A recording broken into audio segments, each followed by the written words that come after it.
back to Brotherly Beliefs, Faith, Family, and Fun. I'm Malik. And I'm Tristan. Join us for candid conversations about life tapestry, from the faith that binds us to the family that shapes us to the pure fun woven in every moment. So grab a cup of coffee and let's dive into the heart of our stories in another incredible episode of Brotherly Beliefs. Let's dive right into it. I want your opinion, and then I'll give my opinion. What do you think the most important things in relationship are? If you had to pick like one thing or like two things that would go hand in hand, what would it be? Communication for sure, and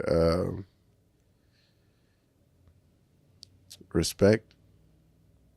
I think those two, because I mean, you could cross so many things off the list from just communicating and having respect for someone. Yeah. If you respect someone, you know what things you probably shouldn't do because it wouldn't, it doesn't respect them. So yeah, I think those two for sure. So I guess my two going hand in hand with that. What's your two? Communicating, right? Mm-hmm. And not just, and I wouldn't say communicating just bad things, communicating good things too, praise, all of that too. All of it's good. But especially communicating things that you're not okay with, and then I'd say that goes hand in hand with like respect, but with the focus on willingness. So I would say willingness to change, and I'd say communication, willingness to change, and patience. Patience, yeah, for sure. So, and willingness to change is really comes with respect too. Like you have to respect your partner enough to be willing to change for them. Yep. So kind of, we've talked about communication a lot on the podcast. Yeah. We can tell it's a huge thing for us. Oh yeah, 100%, right? But we're gonna today. Let's focus on like that respect and willingness to change, and the patience that it takes to allow change. Yeah. What are your thoughts? So, like I said, respect. Everything falls in line when you have that respect, and especially with the willingness to change. If something is brought to your attention that things isn't being liked about what you're doing, like say I don't like something Savannah's doing, I let her know. She has the willingness to change and change for the better, you know what I mean? And that doesn't even go for things that I don't like. What if I like something? She's like, okay, I'll start doing this more, you know what I mean? So it really goes in hand with tending to your partner, you know what I mean? So, and then willingness to change. There's no time limit, you know what I mean? There's no time limit on change. You can't. Some people may be able to just change on the spot, like overnight. Some people it takes time and they gradually get there, you know what I mean? But I think as long as that will is there and it's being seen, you know what I mean? 100%. I think that's pretty good. 100%. And this is knowledge. Is what I mean. Yeah. And this is the analogy I'll use, right? You need me to rebuild your car engine, right? That's the only way your car runs, right? That's the only way it works, right? Can I get that done in a day? No. Yeah. There's no way. There's no way me as an individual is rebuilding your entire engine in a day. Right. I could probably take that's a rough one, even taking it apart, right? Because when you're asking someone to change something, you're asking to change the way someone works, the way someone, the mechanics of someone. Mm-hmm. So if you wouldn't drop your car off at the shop and expect your engine to be rebuilt the same day, why would you expect someone to change overnight? Right. Yep. It's just impossible. You're asking someone to break down the habits and the things that they've done their whole life. In order to fit what you want, right? And with the willingness to change, I don't have to agree with every change that I make. Yeah. Right? That's what the respect is. I do not have to agree with you, but I know you don't like this, so I'm going to change it anyway. Right? I may think it's okay to go to the casinos, right? But you believe gambling is not good, is whatever, right? You don't agree with gambling. You think it's a waste of money. You're just throwing money away, whatever it may be. So, therefore, I'm not going to do that because you're not okay with it. So I think it's the respect of your partner, whether you agree or not, right? Because I can have, like, there's no person on in this world that's going to agree with you eye to eye on every single thing, right? Right. There's a saying, something. Oh, I can't even remember it. Basically, do you know what a yoke is? No. Like, so a yoke is the thing that goes on horses and like oxes when they pull like wagons and stuff like that, right? So I don't want to be in a relationship with. You don't want to be in a relationship with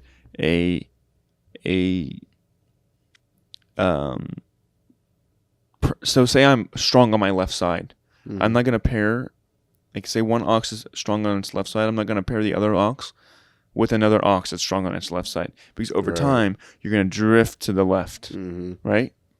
You want one that's opposite. You want one that's complementing the other, right? Because my strengths should help you your weakness. Help you in your weakness, and your strength should help me in my weaknesses, right? So we should be able to balance each other out. We should be able to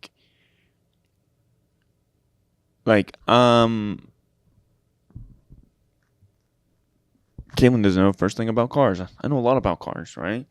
I can fix almost anything on her car. Anything I can't fix, I can get it done for the right price, right?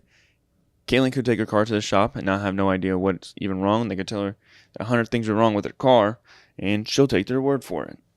Me, I'll go there and I'm like, you're wrong.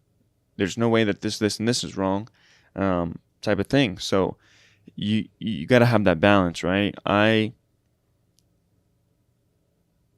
think it's the same aspect of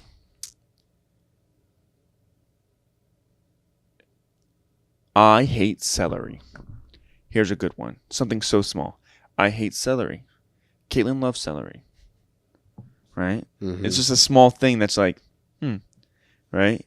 Caitlin loves celery. You know the celery that comes on your wing plates? Caitlin eats that celery.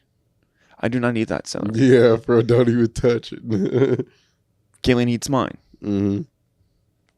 It's kind of like one of the small things that, like, I'm not going to eat it. Yeah, here you go. Like,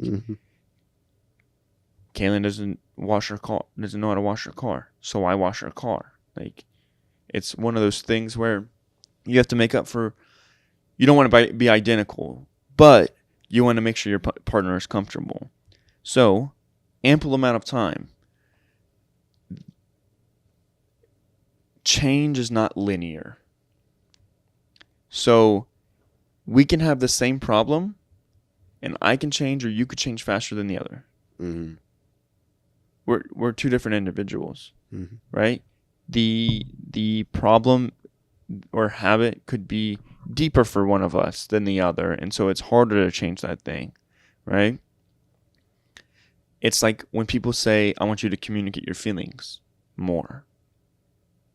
You're asking someone to change the way they handle their emotions. Like, that's something they've done their entire life. There's so much backstory and history of why they handle their emotions the way they do, from trauma to conflict in their life to situations where they may have not had anybody else to talk to, so they bottle it up or whatever it may be. And so you're asking someone to change their mechanics and the way they function and the way they've lived their life for however many years. And I know this is off topic, but why do they serve celery with wings? Like, Like they could serve wings with literally anything else, and they chose celery. I don't know. Like you could do a salad, bro. Like Because it comes what with you want to ranch. do vegetables? Like you chose celery and carrots. You could just give me yeah. You never got carrots with your wings? I think at B-dubs. Yeah. I think that's a B-dubs thing. Oh, nobody else does it. I think a few people do that, but still, the point remains. Because you get ranch and blue cheese, and those are things that you dip in ranch and blue cheese and eat. They could just do a salad. But then it's like they're trying to do like a cheap salad. But you would give an appetizer with an appetizer. Wings are an appetizer. Yeah, but it's like an appetizer can also be a meal. Yeah, which exactly, is weird, yeah, right? It's one of those weird things, right? But I guess that's anything. Anything can be an appetizer and a meal. Yeah. Like the right queso, I can make a meal out of that. I can just pour it over some chips and just smack it down. Yeah. Right? Mozzarella sticks. Yeah. Well, yeah, I could eat mozzarella sticks for a meal. Really? I don't think I could. Oh yeah, you know who has the best mozzarella sticks? Sonic. No, Applebee's. Applebee's? Yes. Yeah, pretty good. But the thing about Sonic, they have a nice crust, but they don't have that like, that stretchiness. Uh-huh. I like it when it stretches out. No, pause. That was kind of. Yeah. But all right, back to the yeah. Anyway, no. I think it's one of those things where like you have to, like, patience is so important, right? Mm-hmm. And I can give an example. There's like, obviously in a relationship, your patience is tested, right? Back and forth. It's just how it goes, right? But when your partner loses their patience, you have to maintain yours, right? Because that's detrimental at the same time, right? Not everybody. There's going to be times where you lose your patience. It's just how it works. You're a human being. Mm-hmm. You're bound to feel every emotion. God, you're bound to feel every emotion known to man, and so when you have those negative emotions, number one, it's about how you control yourself when you're feeling those emotions, right? Mm-hmm. If you're feeling angry, it's what you say and how you say it, and maintaining that kindness. But yeah, man. Yeah, and I think with patience, do you think it's something that can like be exhausted over time? Patience can definitely be exhausted over time if you allow it to be. Mm. Right? There's a lot of like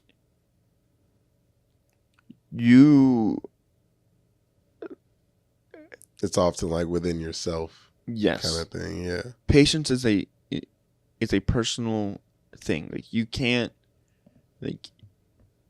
is a problem with yourself, right? You have to maintain patience. Somebody can't maintain patience for you. Yeah. Right? I can make you angry. Can you make yourself angry? Right? Patience is an internal emotion. Anger is an outward you can make yourself happy. Emotion. Yeah. You can make yourself happy. Mm-hmm. Outward emotion. I can make you happy. Inward emotion. So there's difference, right? So when you have that patience, you got to, or when you lose, when you're battling with patience, you have to find what thing helps you keep it, right? Whether it's like reminding yourself, like, this is my wife. Mm-hmm. Like, that's my thing. That's when I'm getting my patience tested. Like when Kaylin tested that patience, I just try my best, and I'm not perfect at it. I lose my patience with her sometimes, and that's the truth. But I try my best to remind myself, like, God put her in my life. Like, this is my wife. This is who I want to be with for the rest of my life. Like, these are the things, like,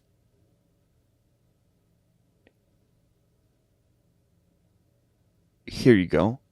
If I walked into your house and I called Savannah a bitch, would it be a problem? Mm-hmm. Okay. I'm going to pause. I'm going to say something. I'm not saying that you say that, but I'm saying, like, as an example. Yeah. Okay. But would it be okay if you did? No. You know what I mean? Like, I guess that really depends on what you guys allow in a relationship. You know what I mean? But regardless, at the end of the day, I wouldn't tolerate anybody calling a woman a bitch. You know what I mean? Yeah. And we have me and Caitlin have inside jokes, and there's foul language in it. And also, I just want to stop cussing in general, genuinely. Yeah, but that's the goal. But I say that to say that's kind of my grounding point. Would I let somebody else talk to my wife this way? Right, yeah. Would I? Like, and I'm not perfect. I'm not a perfect person. There's no way for me to be. So I do slip up, and I have to remind myself, and those are the moments that I come and apologize, right? And I think people don't know how to apologize. Those are the times that the apologies are necessary. Yeah. And with that, right, people got to know how to apologize, right? This is what I know this is how I made you feel, right? So say I can't even think of an argument. Me and Caitlin haven't argued in a while. Mm-hmm. We haven't had any problems, so I'm struggling. Oh, I'll just make one up. Mm-hmm. So we'll continue with the bitch thing, right? Mm-hmm. If I called Caitlin, we were in an argument, and I called her a bitch, right? And I had to come to her, and I was like, yo, you know? And she told me it made her feel disrespected and whatever else, right? And I came to her, and I'm like, hey, listen, I know you felt really disrespected and hurt when I said this. I just want you to know I'm so sorry. It won't happen again, and from now on, I'm going to be more mindful of what I say and how I say it. I'm going to continue to work on being more patient and kind to you. Mm-hmm. So now, what if it's a situation to where, like, you guys were in an argument? It doesn't even have to be an argument. What if you said something and you meant it a certain way, but to them it was taken out of context and they got upset for it? You know what I mean? Oh yeah, because disrespect, you don't get to control how you disrespect somebody, right? That's the whole thing. Is people like to say I wasn't being disrespectful. Doesn't matter if you feel that way. Right. Yeah. I can say something to you out of the kindness of my heart, and you can take it disrespectfully. At that point, I've disrespected you. You felt disrespected. So then, at that point, say I came over and I spilt something on your rug and I didn't clean it up. Mm-hmm. Right? And I walked out and I was like, they'll clean it up. And you were like, that's kind of disrespectful, right? Yeah. It's now my job to come to you and say, hey, I know I made you feel disrespected by not cleaning up that mess, and I apologize. From now on, if I spill anything anymore, then I'll make sure I clean it before I leave. Because that's how you apologize. You acknowledge someone's feelings, you apologize, and then you give them a plan of action of what you're going to do differently from now on. Mm-hmm. Because otherwise, it doesn't mean anything. Right. I'm sorry. That's not an apology. Right, yeah. That's not like... And so that's one thing I feel like will be important when it's time, like, when it comes to my kids. Like, I know sometimes you can be overwhelmed by my emotions, and sometimes my emotions are too big for you, and I'm sorry, and I'm going to continue to work on this and try to be more patient with you. You know what I mean? Like, you still owe that respect. Like, you can, like, this concept that you cannot apologize to children is even crazier. It's this concept that is still taken so bizarre, and like it's still frowned upon by so many people is like apologizing to children and letting children know that you as an adult also have to take accountability for your actions and the way they make your kids feel. What do you think? Yeah, because it's in a sense of helping them grow their communication skills, and also seeing how it does for them. It can also benefit you or anyone that's around at the time, you know what I mean? And that can go for adults too, like just staying calm and not being like yelling or not being loud, or I mean the same thing, not being mean or rude, you know what I mean, and just genuinely like calmly having a conversation, explaining why something like hurt your feelings or why something wasn't right or why you liked something, you know what I mean. Going into depth of conversation like that can help somebody's communication skills just like that. 100%. And it also teaches your kid to take accountability for their own actions, so then they turn around and they'll apologize for the way they make other people feel. Yeah. And then they'll express their feelings better too. Yeah. And so then they'll be able to tell you exactly how you feel. And then, again, full circle, that you can then apologize for making them feel that way, right? Because you have, like, kids just feel emotions. They don't know the names to them. Right, yeah. Right? So when they're feeling frustrated, they just feel this, what we know is frustration, but they don't know how to describe it. Explain, I am frustrated right now. That is why babies cry all the time, because they feel these feelings and they don't know what it is. They just know it doesn't feel good. It doesn't feel right. So whenever they start to feel these things, all these different emotions come at them at full force. You know what I mean? They don't know how to handle it. So yeah. But yeah, the importance of knowing how to properly apologize in a relationship, it forces you to have accountability for the way you make other people feel, right?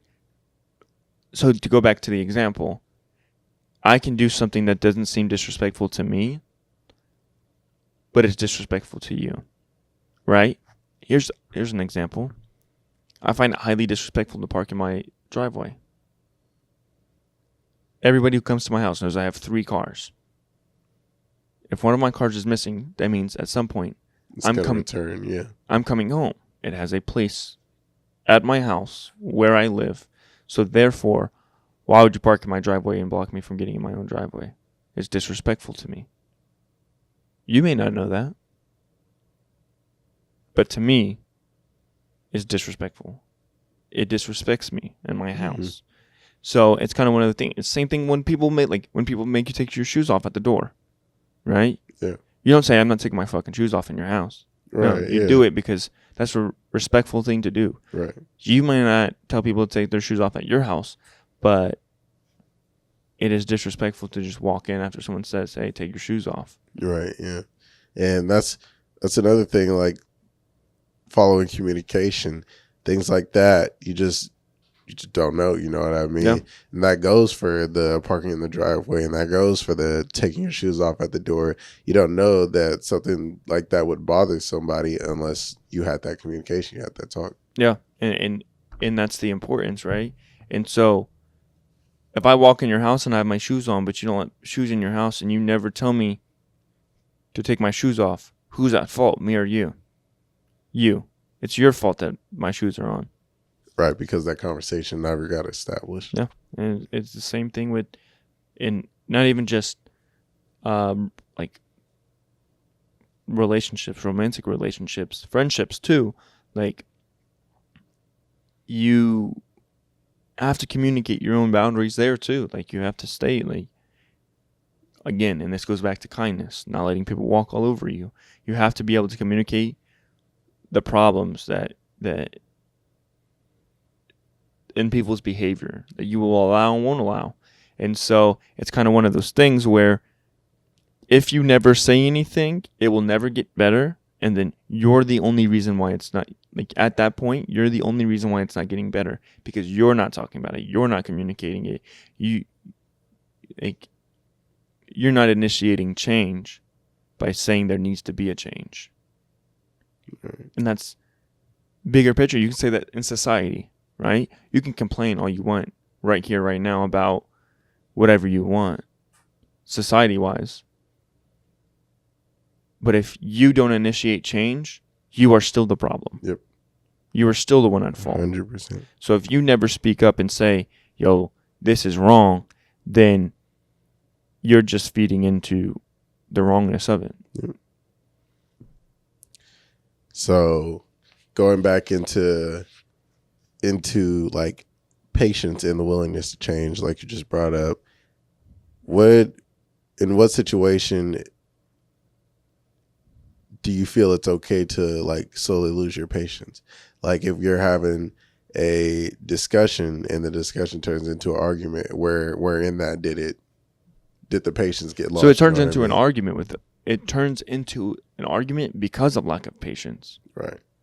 And lack of maturity as well. Yeah, yeah. Like we should be able to sit here and have a conversation, discussion, and maintain the respect of each other's thoughts and feelings and emotions. Okay, I hear you. Okay, I get where you're coming from. This is what I think.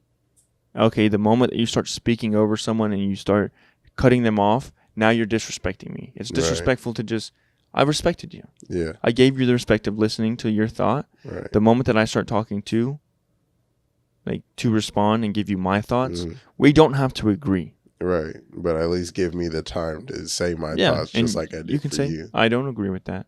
Okay, that's okay. Yeah. I see your point of view and I understand your point of view and I respect that that's your point of view, but I don't agree. I have a different point of view and I don't think we're going to agree at this time. Right. And that's okay. And I respect that you gave me the time to tell you my opinion or my thought, you know what I mean? So at that point, you're just wasting breath going back and forth, right? Right, yeah. So you got to find that. Because when do you find that time to just cut the conversation? The moment that you're just going in circles, you're just like, okay. The moment it comes to the realization that you are. Or my thing is, I have no problem listening to you. Recent situation. I have no problem listening to you, but you're not going to sit here and yell and scream at me. Right. Yeah, yeah. I have no problem with that. Like, we can sit here and have a conversation about it, and I will tell you how I feel. You can tell me how you feel. Vice versa. We can go back and forth, and we can have a discussion about it. And at the end of the discussion, we can say, okay, I see where you're coming from. I don't 100% agree. I still have my own opinion of the situation. I have different life experiences that make me think this way. You have different life experiences that make you think this way. So therefore, we're not going to agree. Mm-hmm. One day, our point of view could align based on our life experiences that you have yet to go through or you will go through or anything, right? Mm-hmm. And so, or vice versa, that I go through. And so it's kind of one of those things where I have no problem hearing someone and listening to someone, but the moment that you're going to scream and you're going to yell and do this, then the conversation's over. Mm-hmm. Because I am not required to be anywhere. I don't have to sit here and take it and take the disrespect of yelling and screaming at me. Mm-hmm. Like, your opinion and your feelings are more important than mine. Right. They share the same importance. Mm-hmm. So you want me to respect your voice, you have to respect mine. Right. Go ahead. Yeah. And that's another thing for me. Like I'll cut a conversation or argument off the moment I see that it's not going anywhere. Like it just keeps going in a circle. Like if I tell you 3 times that like I hear you and I understand where you're coming from, this is where I'm coming from, and it begins to feel like they're trying to make me change my answer, and I keep telling you the same thing, and I'm like, okay, this isn't going anywhere. Like it's physically and emotionally draining me. That's the difference between, and I won't even say argument, I'll use a different word, a discussion and a debate. Because a debate is a respectful argument. Yeah. Right? Mm. Where we sit down and try to change each other's points of view. Mm. Debate a subject. Yeah. Right? Discussion is different. Mm. Discussion is a point of understanding. Mm. Debate is a point of change. Yeah. So I'm not going to talk about this. Okay. You're not using the right term. I'm not going to debate this with you. Right. Like, you're not going to change my point of view. Like, this is from my life experiences and what I've been through. this is a solid belief. Yep. You're not going to change. Like, I'm not going to go back and debate back and forth with you. We can talk and we can understand each other's point of views, and so that we can respect each other and our feelings and emotions and everything else. But I don't want to debate this back and forth. Right. Yeah. And then that's just that mutual respect. You know what I mean? Just like you both understand that this isn't going anywhere. So it's like okay, like I think it's time that we just, put it to the side or just agree to disagree as adults, and that's the mature way to do it. I don't like this. Agree to disagree. Agree to disagree would say that one person's right, one person's wrong. You know what I mean? I don't think so. Because like just agreeing about something, like you could have an opinion and I could have an opinion, but our opinions could never align. But you're not disagreeing with the other one. You're not telling the other person they're wrong. No, just to disagree with something doesn't mean you're wrong. It just means that you don't agree with what they're saying or what they're doing. You know what I mean? Okay, if I was to state a fact, right? If I was to state a fact that the sky is purple, and you say you disagree, you're telling me I'm wrong, right? Yeah. Or you're either wrong or you're not agreeing with it. Yeah. So you get what I'm saying? It's kind of one of those things where like you either agree and that's the truth, or you disagree and that's not the truth. Yeah, it could be. Agree to disagree is like I will say that it's true that you don't like that this isn't true. Like, you know what I mean? Like, yeah. So agree to disagree is kind of, I understand where you're coming from. I don't believe the same thing. Right. Yeah. So there's a difference in the word. Let me see. Yeah, because for me it's like saying, oh, I think that little girls shouldn't wear makeup, and or somebody else is like, well, I think they should wear makeup, and then you just keep going. It was like, well, I guess we'll just agree to disagree. You never got to agree on that opinion, so So I think it could go either way. Agree. Like, one definition of a disagree would be have or express a different opinion, right? Yeah. So opinion. That's like what I just said. Yeah. Opinion, right? Or of statements or accounts, like truthful statements, right? To be inconsistent or fail to correspond. Right. Yeah. So we're both right. Yeah. So in a way, you could say, like, if we're talking about like something that can be proven, right? Mm-hmm. So nothing can be proven 100%, right? Am I sitting here? Everything tells you I'm sitting here, but it's not 100% proven that I am. Like, you know what I mean? No, elaborate. Okay, well, you can use this question, and it'll make sense because it's a very common question. Prove God exists. The Bible, all the prove without a shadow of a doubt. Without a shadow of a doubt. Yep, like 100%. Prove it as a factual statement. Yeah, there's no actual way. Like you can say the Bible, you can say this, but there's no way to like prove God exists. There's no like the prophecies that were fulfilled. Yeah. But that's also still has a statistical number that can be attached to it.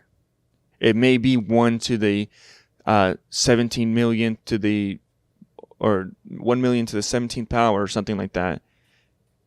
But it's still a statistic. There's still a probable chance. You get what I'm saying? Mm-hmm. So you can't prove anything. That's what also makes it like a belief. You know what I mean? That's why we say we believe. Yeah.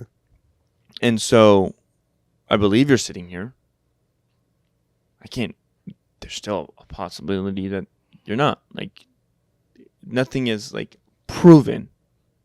You know what I mean? There's no like hard evidence, like everything, because that's the whole thing. That's what faith is. Mm-hmm. It's believing in something that you can't prove.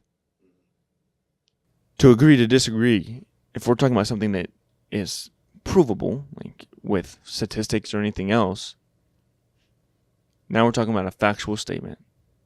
If I say, if you speed, you're going to get in a car wreck, or you're going to kill yourself in a car wreck, can I prove that? No. but there's statistics to back it up, right? Yeah. And so if you were to say we can agree to disagree, so that's the difference. So opinion versus factual statements, factual arguments. Yeah. And with that being said, This has been a great episode of Brotherly Beliefs. Check us out on Apple Podcasts, Spotify, YouTube, Facebook, TikTok, Instagram coming soon. Click the link in the bio. Book this man right here. Great film company he got. Great edits. Thank you. He's doing some big things. Go vote for me for the Blackout ICT Awards. The voting is still going on. The link will be in the description below. Perfect. It's box number 29 at the very bottom. You can vote as many times as you like, Monday through Friday. Perfect. And with that being said, until next time. See you guys later.